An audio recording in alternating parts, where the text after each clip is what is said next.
Ogle, and you are gonna get your car back. I'm really running out of options here. I need to work. So you have a vet tech license, but no college degree. You need a college degree to stick a thermometer up a dog's ass?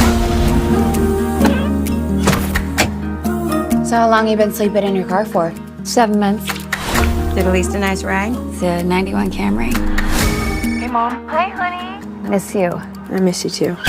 Any luck on the job hunt? I have a plan. You know what God does when he hears about our plans? Ow! He laughs. Hello? Yes, I'd like to report a stolen car, please. My 91 Camry! We found your blue Toyota Camry. I'm Amanda, you have my car. $273. I have to pay that to get my stolen car back? Please. Please don't cry. Please. This ain't over. I'd like to sue Kaplan Towing.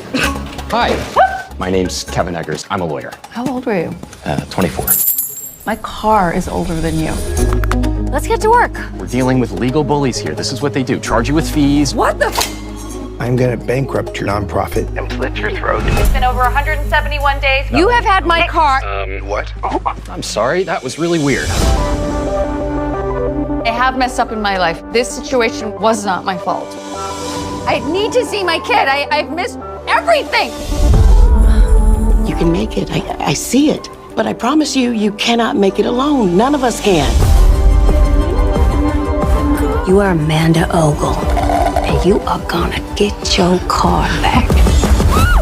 Not just for you, for all of us. You ready? Yeah.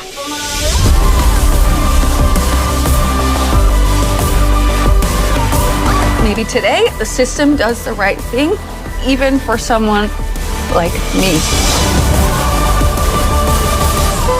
Go.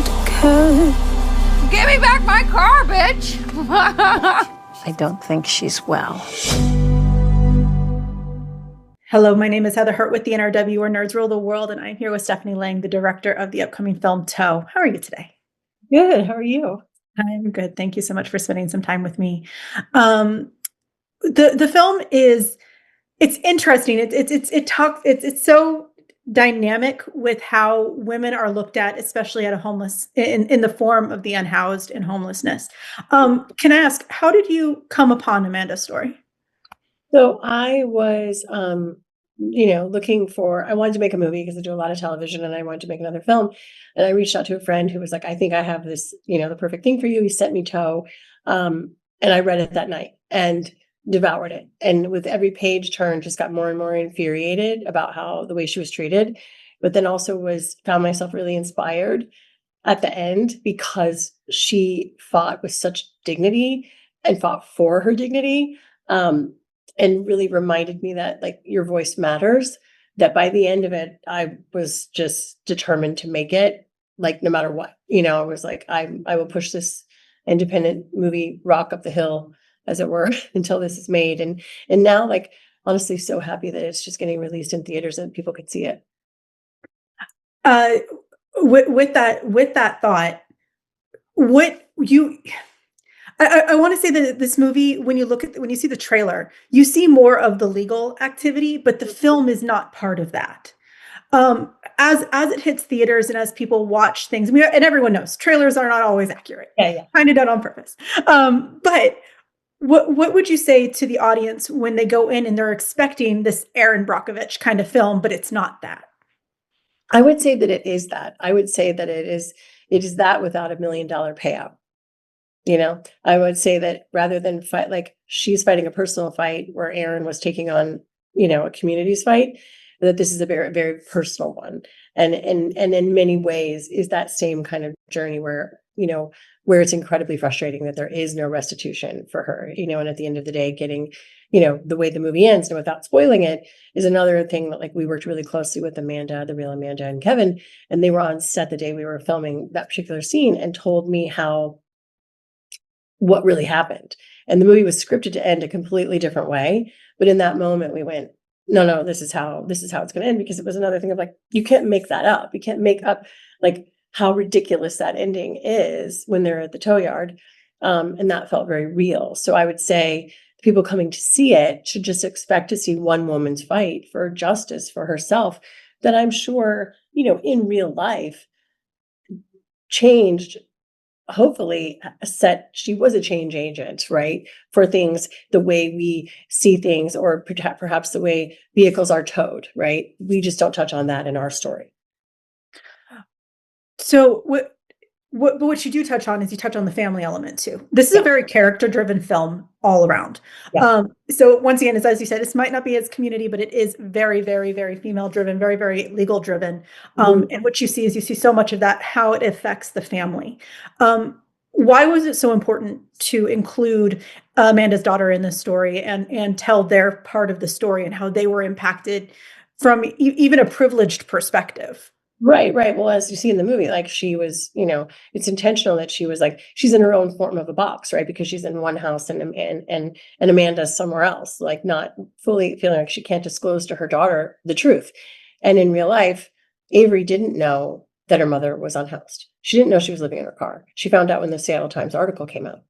So that was very important to show, she didn't want to let her daughter down and, it had made mistakes in her past, but hadn't done anything wrong in this case. But I think she just, was still trying to like pretend it was going to be fine until it just wasn't, right? And we can all identify with that.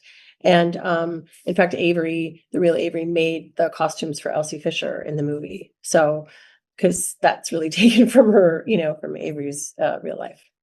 That is awesome. And I loved Avery's costume. The first outfit that they wear is awesome. Yeah, right? It's awesome. I know. I was so happy to do that. Avery, the real Avery, is very talented.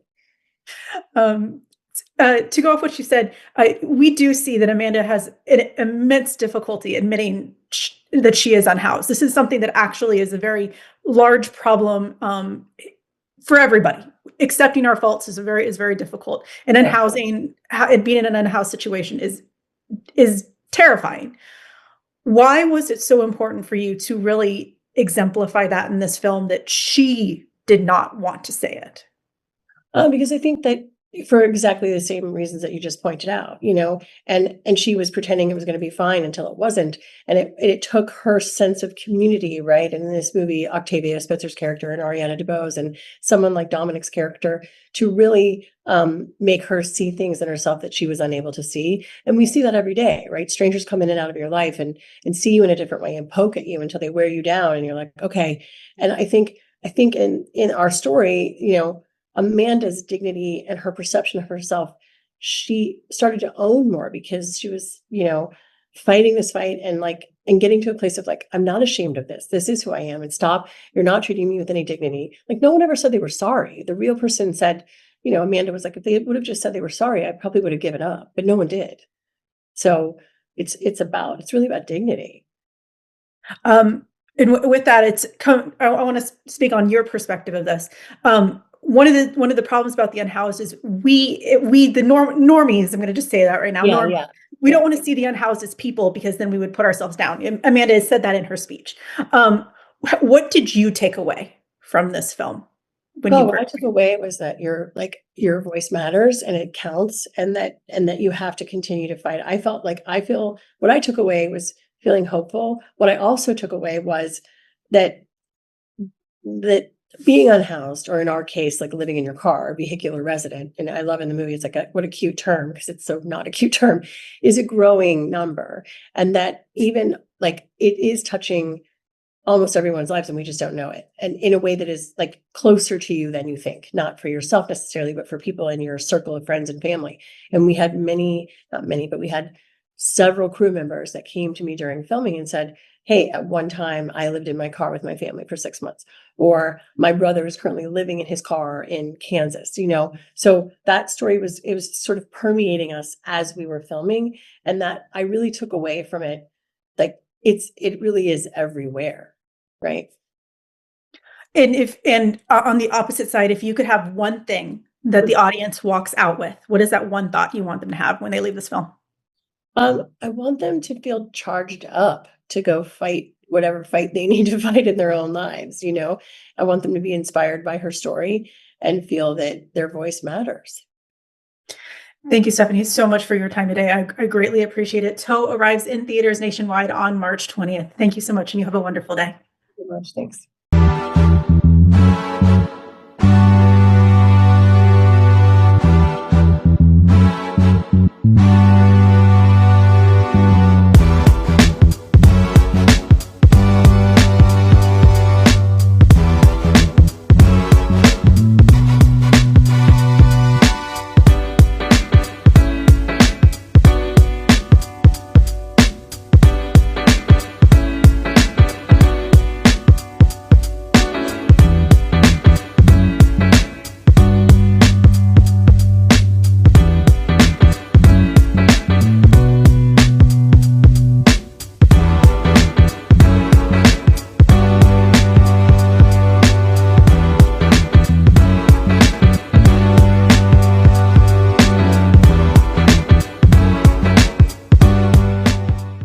Oh, thanks. I've heard about you too, but I didn't know that nerds rule the world. But that's kind of cool. Nerds rule the world. Pleasure chatting with you. Love to all my nerds who rule the world. Yeah. Nerds rule the world. Yes, we do. Thanks. Nerds rule the world. Thank you. I love the nerds ruling the world. So more power to you. Patrick, what up, man? And yes, they do. Nerds rule the world, kid. Yes, sir. Thank you. Awesome. Kuya P, nerds rule the world. Hello. Yes, they do. Yes. Oh, Nerds rule the world. I got. It's in the title of your show, like Nerds Rule the World. Like, I want more black weirdos on screen, and I don't feel like we ever get to see that very much. Thank you so much. Nerds do rule the world. Yes. Thank you. And I love what you do, and I love nerds, and you know, I think we're all nerds at heart. But anyway, Thank you, nerds rule. Love it. Hello, Sarah. Hello, Julian. Yes. Rock on. I love it. Thank you so much. It's good to see you. I love Nerds Rule the World. But yeah, there's a heavy nerd component, man. Yeah. And at the end of the day, if you ask me, nerds rule the world. So Absolutely. And you're right. Nerds do rule the world. We're just the best. Yes. Nerds do rule the world. I agree. We do. I agree. We're awesome, aren't we? Thank you, ladies. so much. Yes. Thank you, guys. Bye. And nerds really do rule the world.